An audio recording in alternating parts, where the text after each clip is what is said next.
Hello Australia, welcome to another episode of The Couch, episode 662. Hope everyone's doing well with the coronavirus and all that sort of thing. Look after yourself and stay strong. And if you are feeling sick, I hope you get back on your feet very soon and back to work and back to enjoying life as well. Big show today, talking about life. We have got Talking Travel with Steve Collins coming through today. We're going to go to Denver, Colorado, so stay tuned for that one. Talking movies with Paul Elwin. You met Paul a few weeks ago now, last year. Old music guy, he's doing videos today, or should I say movies. Robbie Burns is coming in. Now he runs a fantastic organisation where they have murder, dinner, mystery nights. We're going to talk about that very soon. Who done it? We talk better hearing with Lisa Kotsia. Please stay tuned with that one. She's from the Lions Hearing Clinic. We're going to talk to her. And later on, we've got comedian Matt Davis paying us a visit. He's from The Last Laugh, and we'll be talking to him. Kids as well performing. CJ Rocking coming up very soon. Big Couch starts now. It's showtime on the couch. It's showtime on the couch. You can see it from your house. You can see it from your house. It's showtime on the couch with Fred and the best in town. You can see it from your house. Yeah, it's showtime on the couch. Oh, oh, oh. Oh, I sing it so beautifully. I'm sure you agree. Opening the show today, we have got a couple of young brothers. They are just incredibly talented and very cute. They are CJ Rocking, and they're performing a great song, Shakin' Stevens song actually, Green Door. Here they are.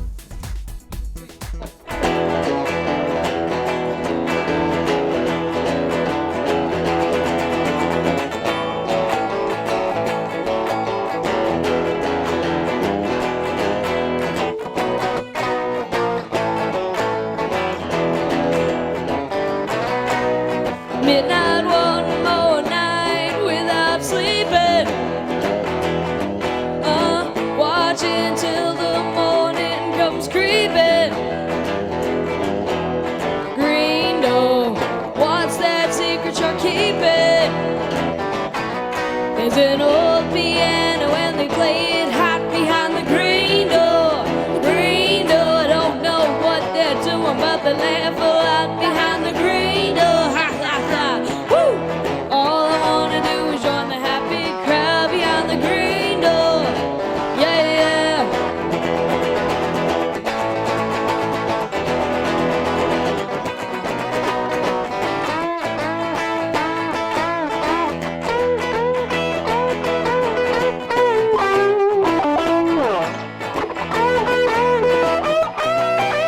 Not once they tried to tell them I'd been there. Door slammed, hospitality's thin there. Oh, I just wish that they let me in so I could find out what's behind the green door. Yeah.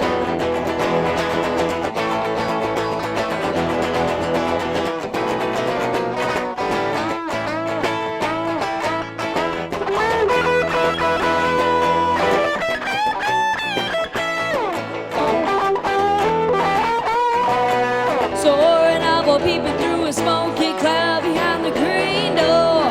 Green door, and I said to Joe sent me. Someone laughed out loud behind the green door. Ha ha ha. Woo! All I wanna do is join the happy crowd behind the green door. Yeah.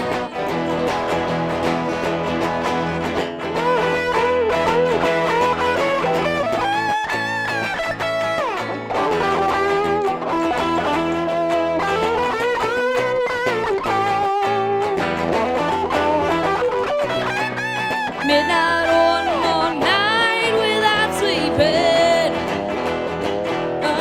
Watching till the morning comes creeping. Green door, what's that secret you're keeping? There's an old piano and they play it hard behind the green door. Green door, don't know what they're doing, but they laugh a lot behind the green door. Ha ha ha.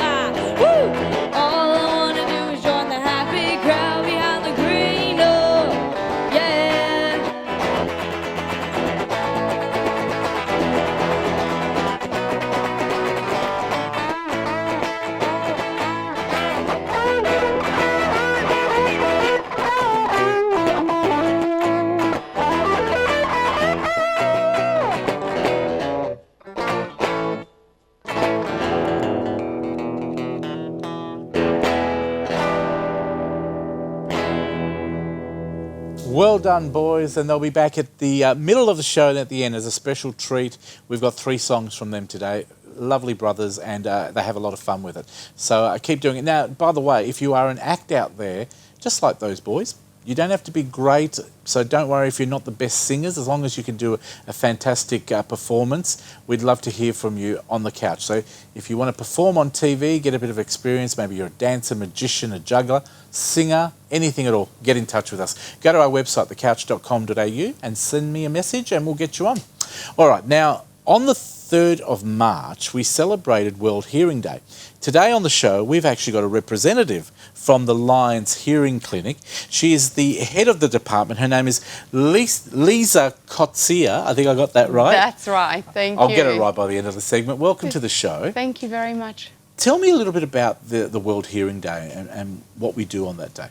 Okay, so World Hearing Day is an initiative brought out by World Health Organization to really promote and increase the awareness of ear and hearing care. It's something that a lot of people don't know about and don't really understand, so it's really an initiative to increase that awareness. All right, and there's a term called ESIA. Yeah. What is that? So that's Ear Science Institute Australia. So that's a not-for-profit research institute, and Lions Hearing Clinic is the hearing clinic or the clinical service delivery under the institute. All right. So how did we get involved? What made you get involved with ESIA and the Lions Hearing Clinic as well? Because I know you're the head of Lions, yes. The audiology department. You're an yes. audiologist. That's right, yes. How did you get involved with those two? So I think my journey with hearing started when my brother was born with a hearing loss. So when he was 2, he was diagnosed with a hearing loss. So really from a very young age, I understood hearing or hearing loss and how important that is. But the services he received probably wasn't what he should have received. So then when I got to choose my career, audiology was sort of it was an obvious choice for me. Be the only choice, I guess. And then I had this motivation to increase the quality of services and that's why I chose Lions Hearing Clinic and now in management to really inform what we do. I think depending on what career people have, it could cause hearing loss. Like That's even right. though I work in radio, you'd be amazed. People come into my studio and say to me, wow, that's really loud. And it's because we wear headsets all the time. We're used to having them loud so we can hear everything, but we don't think about what other people hear. But can you run us through the cause of deafness? Why do people lose their hearing? So there are many causes of hearing loss. Two of the main causes of hearing loss is sort of just general deterioration over life, and that's one we see the most. Yep.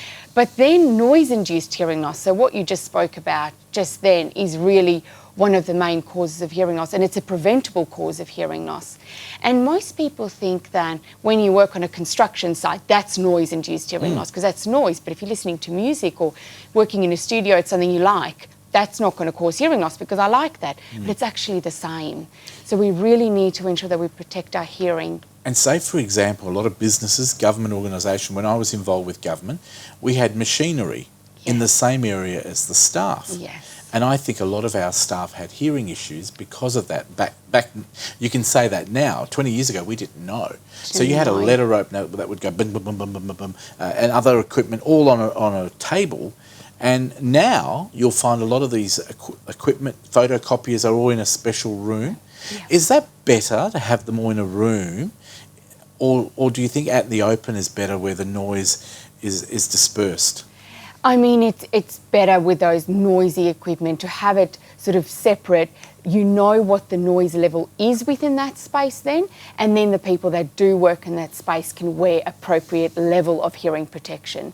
So what you'll do is you'll choose a level of hearing protection that reduces the amount of sound that you're exposed to, then it reduces your risk of having hearing loss. Fantastic. So it's much better to keep it separate. Do we know roughly here in WA or maybe total in Australia how many people suffer from hearing loss? Do you know an average? Yeah, so it's actually 1 in 6 people have hearing loss.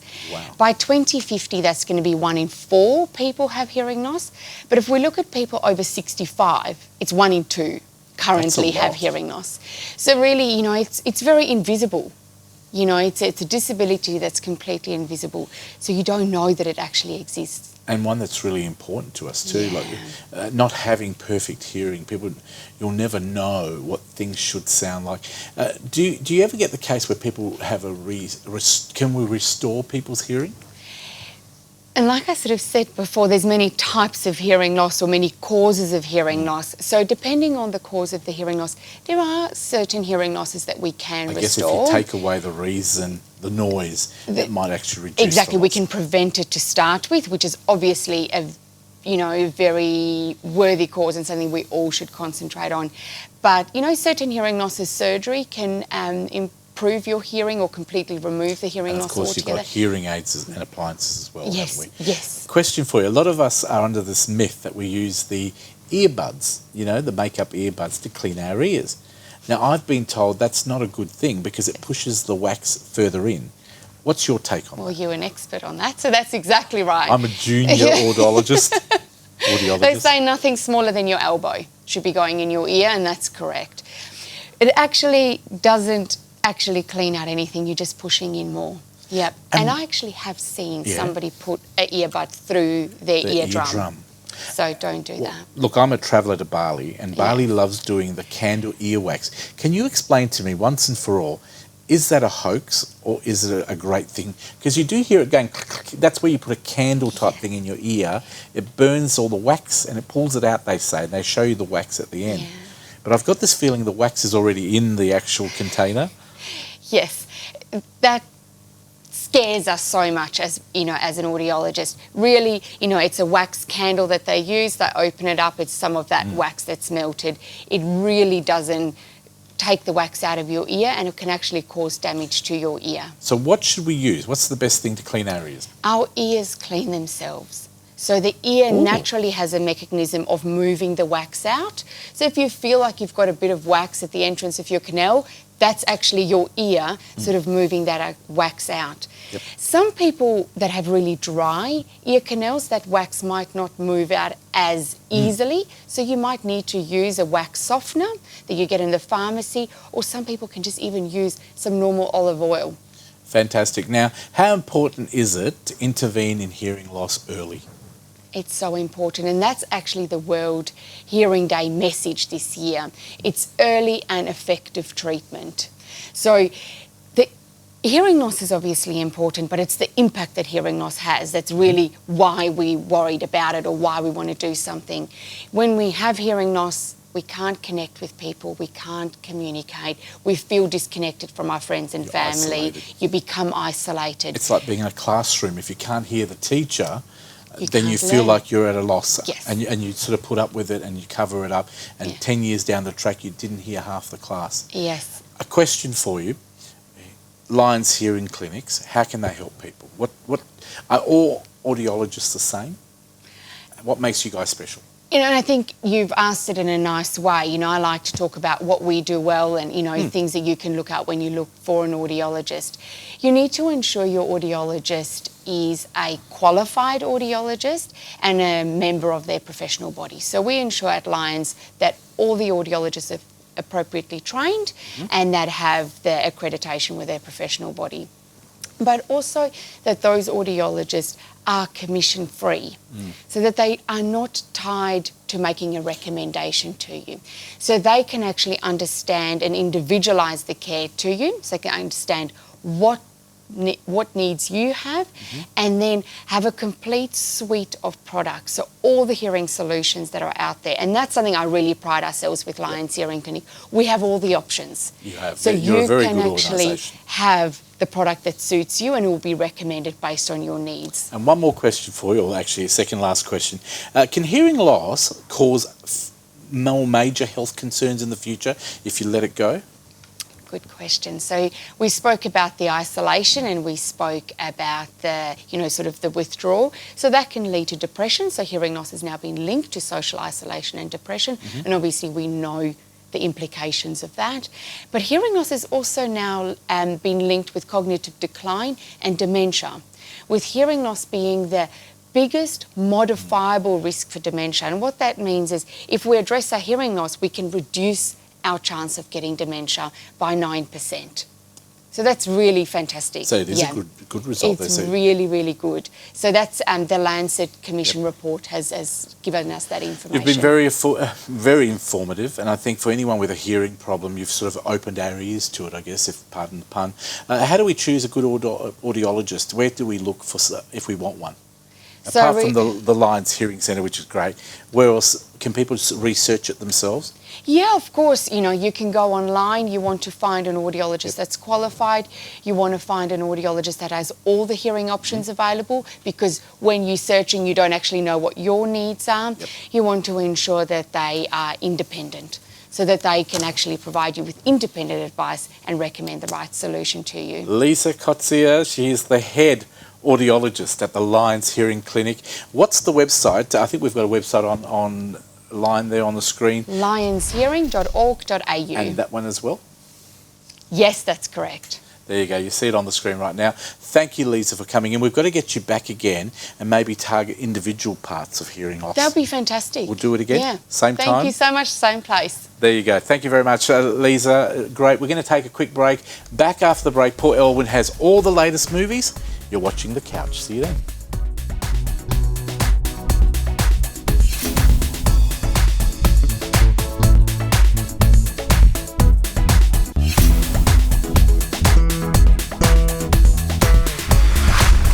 Welcome back to The Couch. It's time to talk movies. And guess who's back? Oh. Paul Elwyn. Yes. Hello. Welcome back to The Couch. Yes. And I've been negotiating on the side here. I'm hoping to have Paul come back and do a few movie segments for us. But welcome back today. You've got 4 good movies?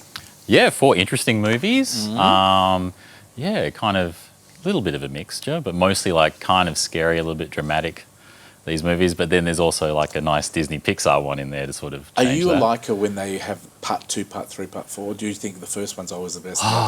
Sequels are difficult, especially if you're a Star Wars fan. But the whole thing is, it is interesting.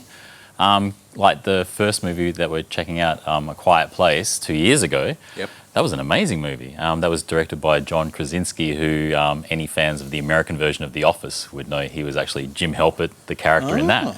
And it's like his first directing debut, and it was really cool because basically it's kind of a sci-fi horror thriller sort of movie.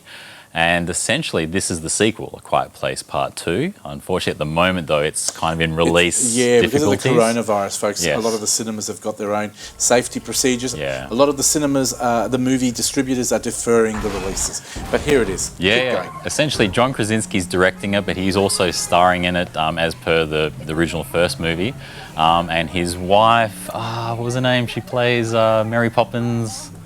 She plays Mary Poppins. She was in the recent Mary Poppins movie. You're the movie guy. I wouldn't know. Oh, sorry. But anyway, she's in this. Someone will research it and tell us something. I forgot her name. Someone in the control room will But look it like, essentially, like, it's difficult to watch if you haven't got any idea of the first one. So Do you have here's to your watch chance. the first one? It's helpful to watch it because you'll know the situation they're in. Essentially, there's an invasion of some sort of alien or monsters, and essentially what they do is they can hear everything, and they can target people based on the hearing. Over. Call it out to Zed. Oh, Emily Blunt. That's the one. How Yes. can we forget Emily Blunt? Thank you, Abby. But the whole thing is, when this movie first came out in cinemas, everyone's like talking and eating popcorn. Then all of a sudden you find out that the aliens, you have to be ultra quiet. They're walking on bare feet. You can't like listen to toys, and then a kid has a toy in the movie, and you're going, oh my gosh. And by the end of the movie, no one's eating their popcorn or doing anything because everyone's too scared to make any noise. But yeah, essentially this follows the Abbott family, who were the main characters in the first movie. And this is them. They were stuck at home in their whole situation. And in the movie, they realise there's people out there. And so this is them having their adventure to try and get out of their home and find out if there's anybody out there. But the thing is, what's worse? Is it the other people or is it the aliens? That sort of thing. Something to look forward to. Now, as we said, it will probably come out in the next month, we hope. Yeah. Onward. Well, here's for fun. This is essentially like, I think, the 22nd Disney Pixar movie. So we've come a long way since Toy Story. And essentially this is, it's suburban fantasy. So this is the 5th Pixar movie to have like no humans in it at all. Unfortunately, it had like 3 Cars movies. They still act better than humans, don't they? It's a lot of fun, but essentially like these 2 boys, they're elves, and they're going to use magic to try and bring back their dad, who was departed like when they were kids. And the weird thing is, it's directed by Dan Scanlon. He directed Monsters University, which I loved. And the weird thing is, essentially, like Dan Scanlon, he lost his father when he was very young. So he said this movie kind of reflects that situation in life. So he used it as a kind of a bit of therapy for him. But you've got the voices of Tom Holland, who played Spider-Man in the recent Spider-Man movies, and Chris Pratt, who's Star-Lord in the Guardians of the Galaxy. So you got two great actors in there. But also Julia Louis-Dreyfus from Seinfeld's in it. Really? And it's been 22 years since she's voiced the character. The last character she did was in A Bug's Life, which was 22 years ago. Oh, wow. Seinfeld. Crazy. Yeah, from Seinfeld. So she's in it as well. So a very good family comedy movie. And you know what I love about these movies, as you probably know being a dad, they're adult and kids. They've made them so well, Pixar, that anybody can watch There's jokes for everybody, and it's just a lot of fun. The Hunt. The Hunt. So here we go. We're going back into drama, thriller kind of territory. The Hunt, essentially, it's kind of like those scary, like Jigsaw movies mixed with the Hunger Games. 12 strangers, they don't know each other, they find themselves in a clearing and they're trying to work out what's going on. And apparently they're innocent pawns in a game of some scary violence involving, essentially they're being like treated as a game. It looks like a bit of fun, but it doesn't look like fun. It's a kind of scary one, but it's if you're into sort of movies like The Purge or Jigsaw, you'll like this because you're going, whoa, who's behind all of this? And essentially for star power, we've got Hilary Swank in it, Emma Roberts, Julie Roberts' niece, in it, and also if you're fans of My Name Is Earl, that old TV show, Ethan Suplee's in it. And the thing is, like in My Name Is Earl, like he was quite big, but in this one, he's actually gone to the gym and he's like cut like anything. Up. Recent photos of him, everyone's going, that's not him. And he's got he had a beard and he was get that all muscly the time. as. Yeah. I know what it feels like. That's a good movie. Now that's, again, we're not going to tell you when they're coming out because with all the different things with coronavirus, it could be delayed, which probably has been. Yeah. And the last movie is The New Mutants. The New Mutants. Now the thing is, the trailer for this one came out back in 2018 and unfortunately, essentially New Mutants it's a Marvel comic from the early 80s. It's in the same area as X-Men. But it was more like these are younger people and they're sort of trying to work themselves out, whereas X-Men, they're all adults and they know what they're doing. And the thing is the trailer came out in 2018. It was meant to come out several times. Last year it was meant to come out, but it clashed with a lot of other comic movies. And at the moment, it's kind of in release difficulty because of coronavirus. But essentially, they're all like mutant kids. They're all like stuck in this, sort of mansion, haunted house kind of situation. They're trying to get out. They realise there's a force field, so this is them trying to get out. So for star power in this one, we've got Anna Taylor-Joy, who was in the recent Jane Austen movie remake Emma. She was also in the scary movie Witch and also the M. Night Shyamalan one Glass. And also for Game of Thrones fans, we've got Maisie Williams is in it, who she used to play Arya Stark in Game of Thrones. So essentially it's all these kids and they're trying to work out their powers, but also realise, hey, we're trapped in here. We're trying to get out. And the director is Josh Boone. And unfortunately for him, essentially he was taking on production and writing roles on this, a lot of work. But he directed Our Fault in the Stars, which is 2014, which is it's a good book and it's a good film. So at the moment, it's interesting. Like as far as I'm concerned, they may as well just put it on Netflix or something. What was the movie with all those heroes together? And one was like the fire guy and all that. What was that called? Well, you got the Fantastic Four. It's sort of like that, but for younger people. I think this is probably going to be a bit better than Fantastic. The recent Fantastic Four, because that was difficult to watch. Than that. An episode of Neighbours is better. It's interesting because it is a bit of a drama, but it's good for it's that sort of younger market where teens and young adults are sort of going, these are superheroes that are like us, trying to work out life and Thank you, Paul. Let's have a look at the top 5 movies as you've been rating them, and let's start with number 5.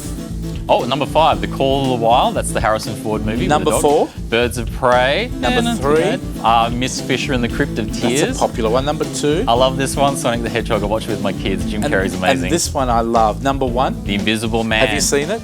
No, but it's part of the Universal Horror. Go and watch it. I went and watched it. Go and watch it at Palace Cinemas. They're great. And to do that, I've given Paul a few vouchers to go and enjoy it. But if you would like to win 2 of the Gold Lounge and 2 of the standard tickets, which aren't standard at all. Leather seating.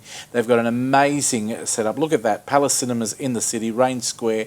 They are just luxury plus. Amazing staff. One of our crew works there, Nick.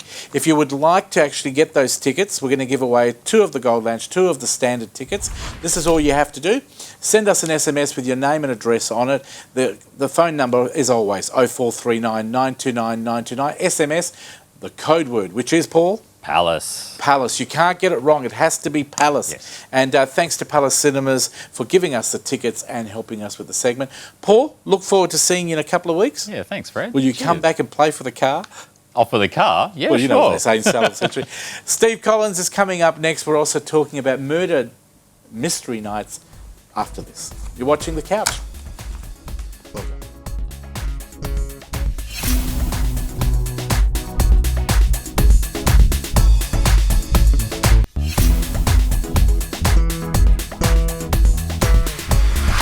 Welcome back. We all love travel, as always, but unfortunately with the coronavirus, most of our travel plans have been deferred or cancelled. Now, government, of course, is saying do not travel if you can avoid it, but Steve's probably going to talk more about that. Welcome back to Steve Collins. Hi, yes, thank you very much, Fred. Well, Happy New Year. And welcome back. Yeah. Welcome back to the couch as well, 2020.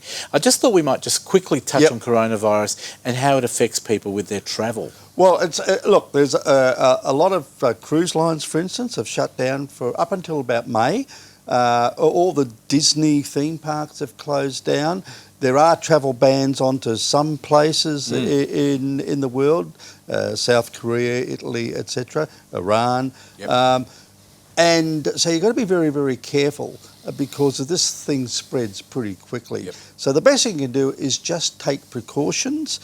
Also, the thing is, for instance, if you've got your Bali trip, which a lot of West Australians do, Already booked it. all or most that I know of employers are saying, well, if you want to go, but you have to self-isolate for 2 weeks afterwards, and that will either come out of your holidays or that will be, An expense. with no pay. Exactly. So consider that before you travel. Look, there are reasons why some people have to travel. For instance, A wedding or a someone wedding sick. or a death in a family Yeah. or something like that. I'm reliably told by a friend that works at the airport that the airport is pretty quiet at the Yes. moment, so you probably will get a seat next to you on the plane. And last week, what did the Prime Minister say about travel? He said, if you don't need to travel, He said, if you don't need to travel overseas, Consider. then please really consider what you have to do. And talking about travel overseas, I'm going to talk about Denver, Denver, Colorado. Denver, Colorado. It's just a lovely city. It's at the base of the Rocky Mountains, and it's a very, very walkable city. It's not one of the biggest cities in the US, but it is really attractive. The thing I like about it is it's like being in the Wild West, but in a very, very cultured Wild and in West, a modern if you way, know. I guess. Yeah, a very, very modern one. A lot of their buildings there are sort of Victorian era buildings, and they've got some really nice public buildings. So it's a great place to go and visit. I got there by train because I was doing a train across America, and I managed to stop there. There's a Union Station. That's where I stopped off. There's a hotel there called the Crawford. Looks They've beautiful. revamped the whole of Union Station, and they've put in restaurants. That's the Californian So Zephyr. you can get to it very easily from anywhere in Well, America. you can fly there, but Or the the train. train's the best way. Because when you're coming down from the Rocky Mountains, and this is a most amazing building. There's restaurants, there's looks beautiful. shopping malls, there's bookshops, there's everything there. But coming down from the Rockies, we were the train was late, as it always is. And when I was coming in, this is a tattered covered bookshop. This is one of the best bookshops I've ever been to. It's absolutely fabulous. Looks funky. The range of books they have there, that's a wax figure. It's a bloke that used to go in there all the time. This guy sits outside and he'll write a poem on his typewriter for you. You give him any topic, he'll write a poem. Now, this is around Larimer Square, which is a great shopping street. They've got all these funky boutiques and restaurants. I got my hat in Larimer Square. Wow. This is from Denver. That's why I'm wearing it, because they have all these great hat shops there. They have Rockmount, which is one of the most famous Western gear shops there you are, this is Rockmount, in the whole of the USA. And people like Paul McCartney and that go there and buy their Western shirts to perform in. Just the most amazing Does it look place. very European in a sense to me? Well, it does. It's got those touches of It Europe. looks like, and there's modern parts to Denver, but the parts they've preserved, like the 16th Street Mall and Larimer Square, and a lot of their buildings, they look like sort of Prohibition area, or they look like Western towns, but not the old wooden ones. You know, the stone built not ones. quite the cowboy and Indian stuff. Well, but you get that feeling there, because a lot of people wear cowboy hats and Really? stuff. So they like the theme of the cowboy theme. Yeah, they do. And we're going to go to the Denver Art Museum. Now, the Denver Art Museum is just, well, first of all, it's a fantastic building. It's called the Hamilton Building, and it's amazing design. But when you get inside, it's just incredible. There's so much room in here. It's beautiful. But when you get inside, there's of course a lot of artwork, but it's got one of the best collections of Western art. Look at this thing. This is just it's just massive. All these massive artworks all over the place. And this is just on the outside. They love their art. Inside, They love their art. Yeah. They have some fantastic collection of Western art. Look at that. A cowboy in a rodeo or something. And they also have a terrific collection of Native American art. And it's fantastic because it's what they... you've got your totem poles, you've got the coats that they used to weave, which they're so intricate. Yeah, I can see it's just amazing. There's a lot of the artworks there, and some of it is huge. You don't get the photos. This is an artwork. This is an Indian mother with her children. It's just fantastic. That is how they used to decorate their horses, you know. It's beautiful, It's just fantastic. And then out on the streets, you've got this fabulous artwork everywhere. It's just It looks like a very artistic place. It is artistic. Easy to get to. Great public transport to get there. Well, the public transport is easy. They've got a good bus system. They've got the 16th Street Mall, which basically runs from the Union Station right up to the Capitol building. It's 1 mile in length, and of course over in America it's miles. But they have a free bus service that leaves about every 90 seconds, and you can hop on and off at every intersection. So it's great. You can just hop on, hop off, go a bit further. But once you get up to near the Capitol building, now this is the centre of Denver. And not only are there these magnificent public buildings there, but they've got terrific parks. Once again, you've got all these terrific fountains and There's statues. a lot to see, That's isn't the modern part of Denver, just to show that it exists. And there in the background is the Capitol building. Look, you can just wander around here. I think that's a Supreme Court or something like that. So you've got your makeup of modern, and then cultural, and you've got all these wonderful public buildings as well. Now, and that's their version of the Liberty Bell, which is actually. How long would you stay there if you went to Chicago? Well, the thing is, you could stay there for a week easily because there's so much stuff. Not only within Denver itself, and I only saw a little bit of it. Denver's called the Mile High City because it is a mile above sea level in the old language.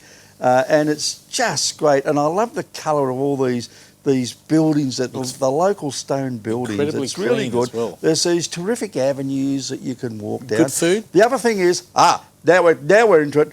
It's got some of the best pub breweries in America, and it's got heaps of them. And this is one I went to. It was not only a pub brewery, but it was a cidery.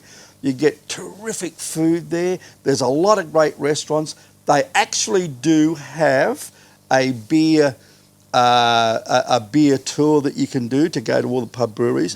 There's a new one that's opening, and it's a beer spa where you have spa treatments where beer. I thought you just drink the Well, you can drink it whilst you enjoy fill the up the spa with beer. But another thing they've got there, which is fantastic, is a selfie museum.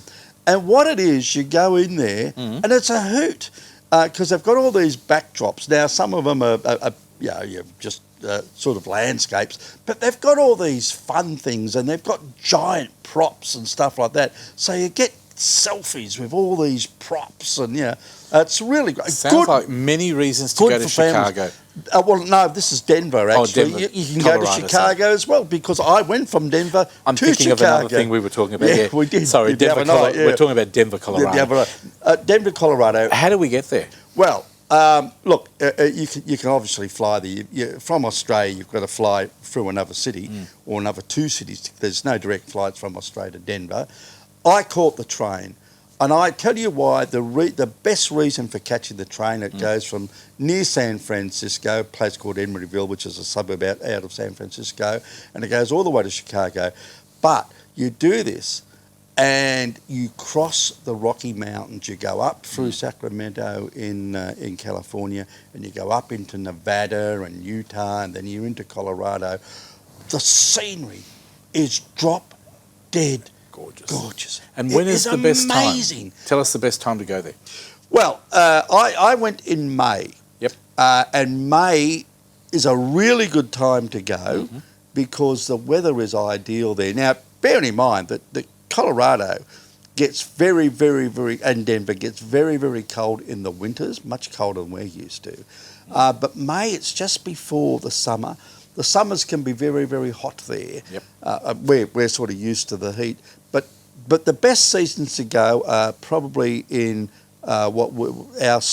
their spring and what they call their fall. Beautiful. Because you get the change of the colours in the trees and that. Denver, Colorado. Colorado. A place to go. Wonderful place to go. And how long does it take us to fly there from Perth? Well, it depends which way you go. I mean, for us, to get to North America, for us, we're probably better off going via the Middle East, going on Emirates or Qatar, because the reason for that is when you get to either Dubai or Doha, when you catch a flight to the States, they go over the North Pole, so it's actually quite quick for us to get there. Beautiful. And I'm not sure if they have direct flights from any of those ports into Denver, but look, it's a major city. Sounds it's a major beautiful. hub in the Rockies.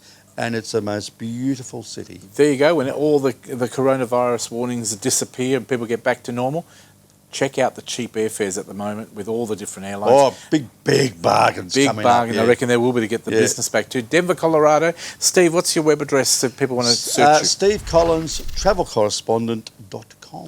Look forward to listening to you on Friday nights on 6PR on Perth tonight around 10 o'clock and in a couple of weeks back here at the couch. Yes. Now, you're coming on after the break too. You've got a special guest as well. Special comedian. Thank you very much. We've got CJ Rockin, young brothers. They're wonderful. They've actually written their own song called Starting Out. They're centre stage. Here they are.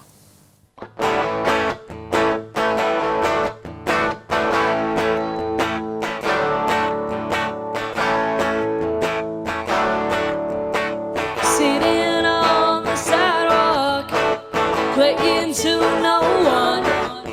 I just wish someone would stop and listen. A lonely little hat, collecting only dust.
to be followed.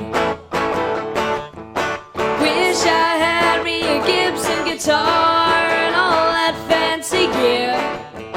Don't wanna beg, steal or borrow. Help me into the coming out of the rough. Help me into my week into something tough.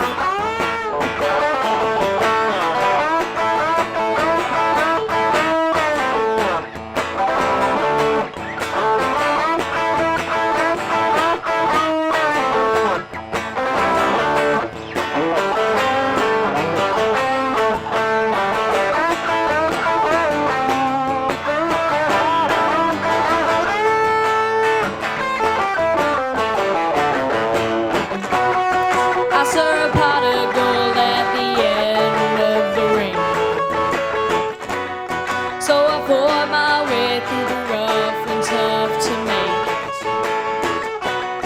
Come out of the dark and into the sunshine. I have a gift I have to share. Help me into the coming out of the rough. Help me into my week into something tough. Help me into the coming out of the rough. And help me turn my week into something tough.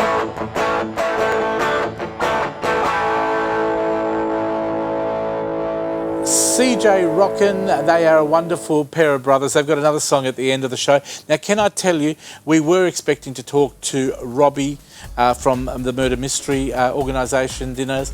We're not going to this week. Unfortunately, no time, but we'll be back after the break with a very special guest, a comedian, and his name is Matt, and Steve will talk to him after the break on the couch.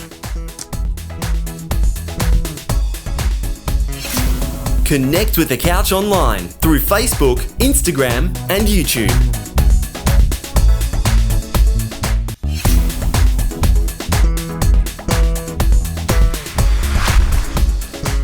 Welcome back to the couch. Time to talk comedy. We've got Steve Collins back with a very special comedian from the US. His name is Matt Davis. Welcome to the couch and welcome to Steve again.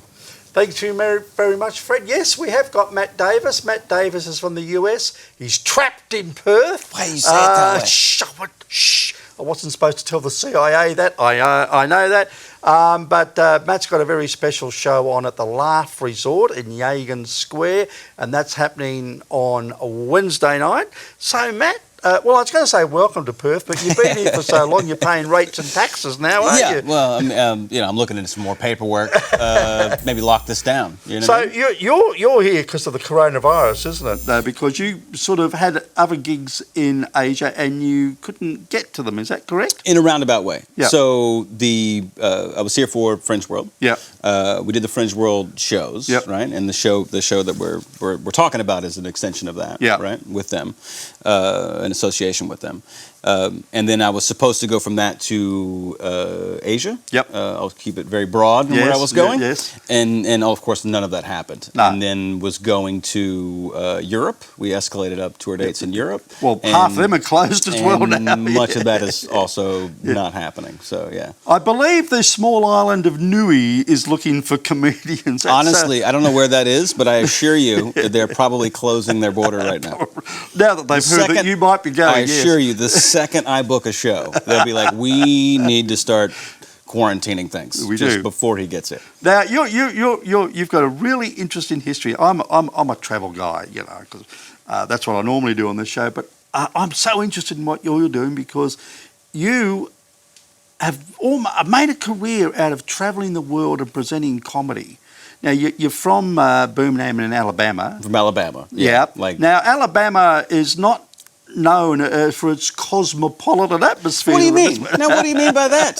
Is it because of Forrest Gump? Is that why you think Yeah, that that's way? right. But Yeah, no, it's accurate though. Yeah. Just so everybody knows, like that's a documentary.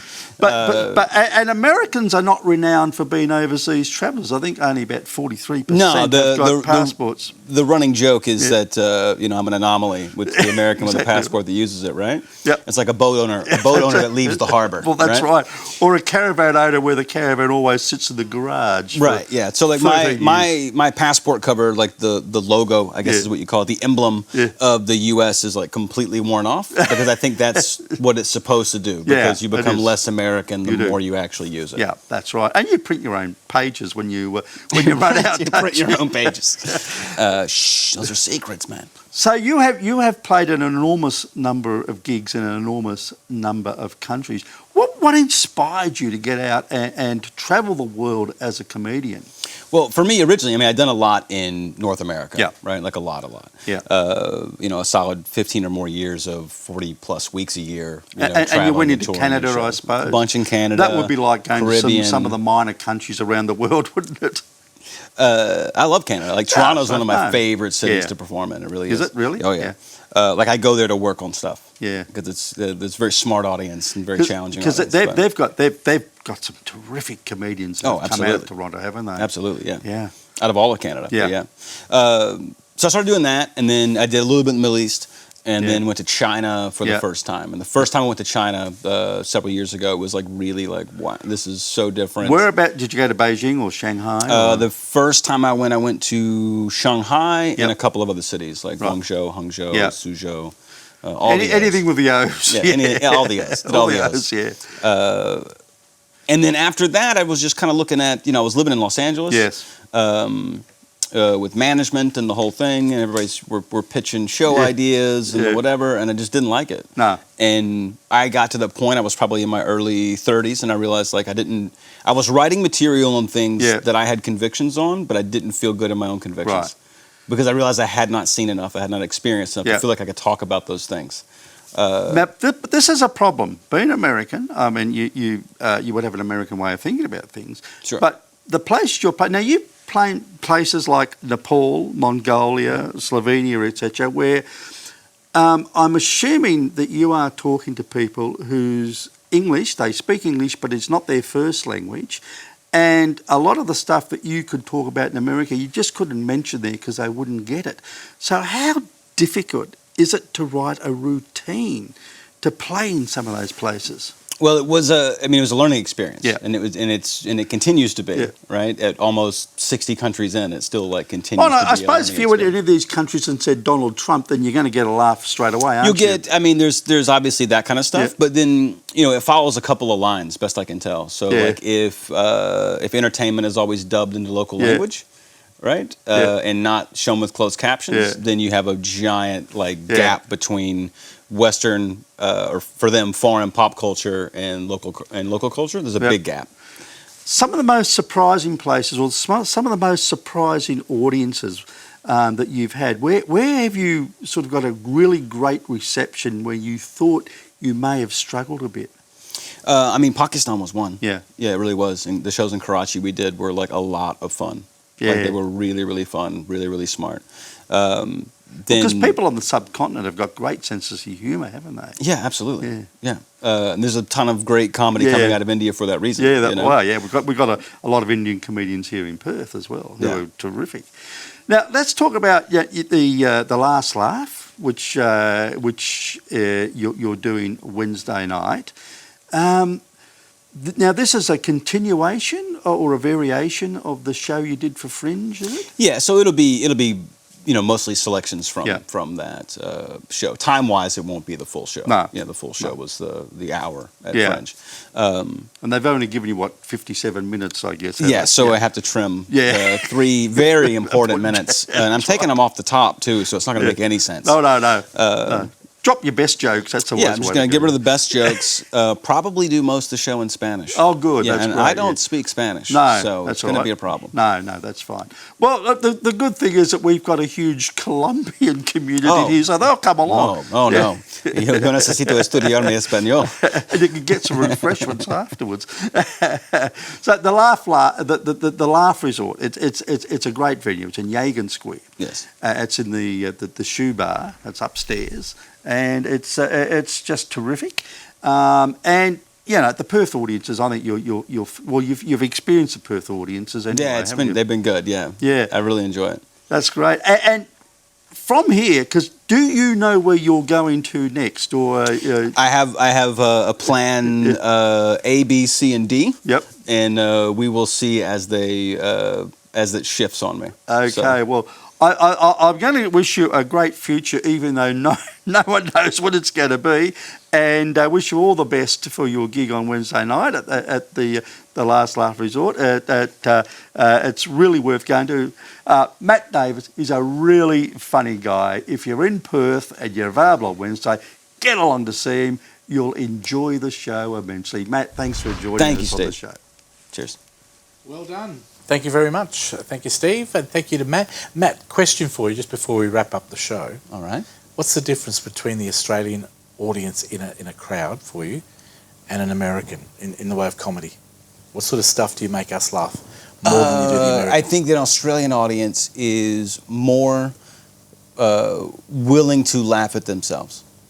That's probably the biggest thing. Like I can be very, very critical in a joking way with an Australian audience. So if you were making a joke of me, obviously you're going to pick on my slimness. Well, whatever. What would you say? But even in general. But I mean, even in general. So like even in like cultural things or whatever, right? Yep. Like you can joke about even some heavy topics, and people will go, he got us. Heavy topics, right? And I think it's always so the way we laugh. You know, it's the way Australians laugh is. And another question. I don't know. Is he okay? Yes, he is. He's just heading over to the hospital now. The other question for you: in China, how the hell did you do a show there? Because you obviously didn't speak Chinese.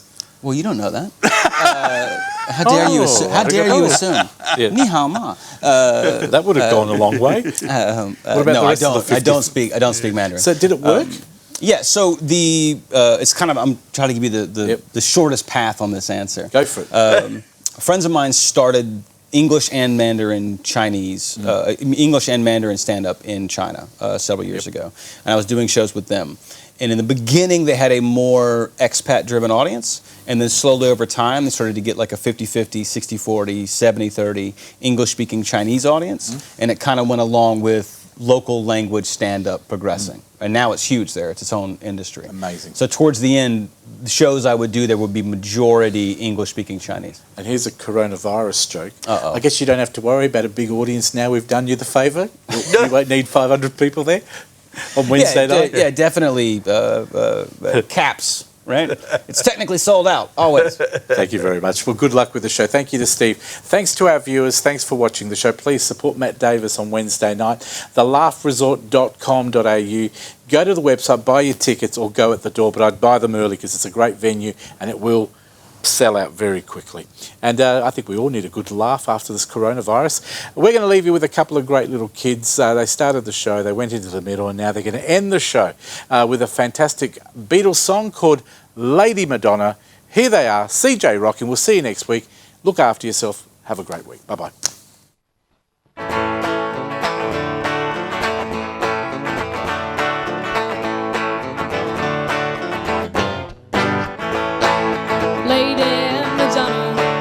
Children at your feet, wonder how you manage to make ends meet. Who finds the money when you pay the rent?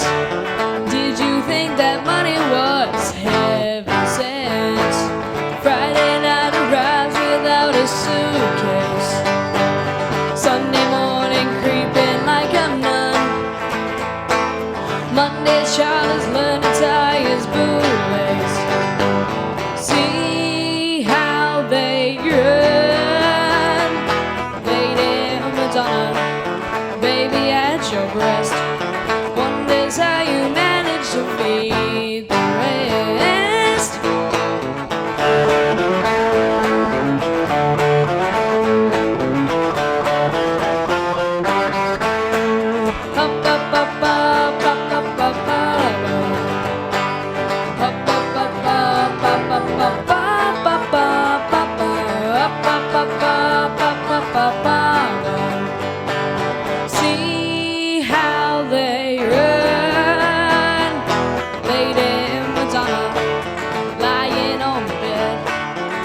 great men do. See how they run.